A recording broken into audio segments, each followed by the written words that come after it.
Do you know that the former Indian Prime Minister and Congress leader Indira Gandhi has been alleged to have received money from the American intelligence agency CIA, and that CIA had access to all the documents that passed through Nehru's secretariat?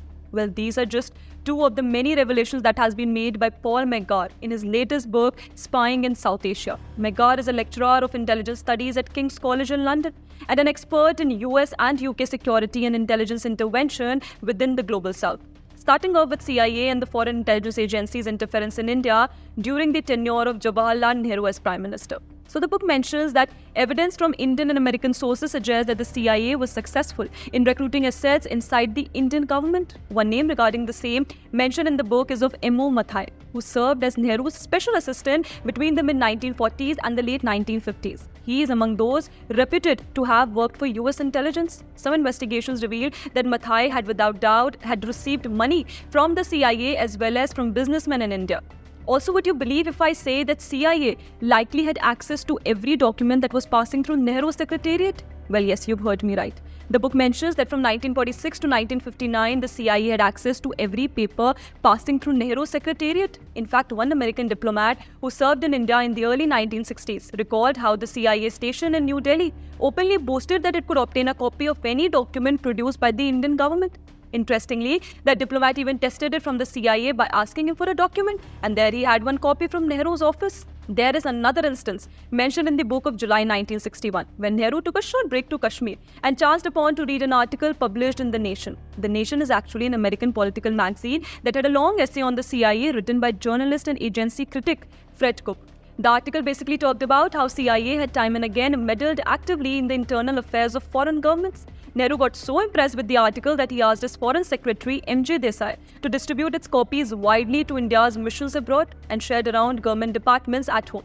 The book mentions that Nehru's responses to the CIA were not predetermined by misgivings, that the Indian premier evidenced towards Washington's foreign policy making. Now moving on to the time when Indira Gandhi took the reins of the Indian administration. There is a mention of 1978 memoir called A Dangerous Place by Moini Khan, which confirms that the CIA on two occasions tried to intervene in Indian politics. And on both these occasions, money was transferred to the ruling Congress party in a bid to head off the election of communist governments in Kerala and West Bengal. In fact, in one such evidence, CIA money had been passed directly to Gandhi in her capacity as Congress party president.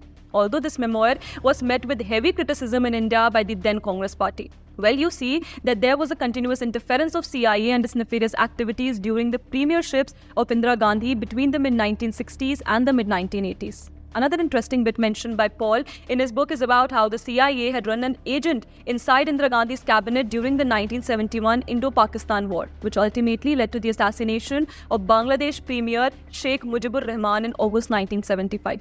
Paul in his book mentions about the emergency times of 1975 when Kuldeep Narang was believed to have supplied Sanjay Gandhi with the blueprint for the censorship guidelines and administrative rules used during the state of emergency and which were based on martial laws enacted by the Marcos regime in the Philippines. It was believed that Marcos had presented the book to Indira Gandhi as gift.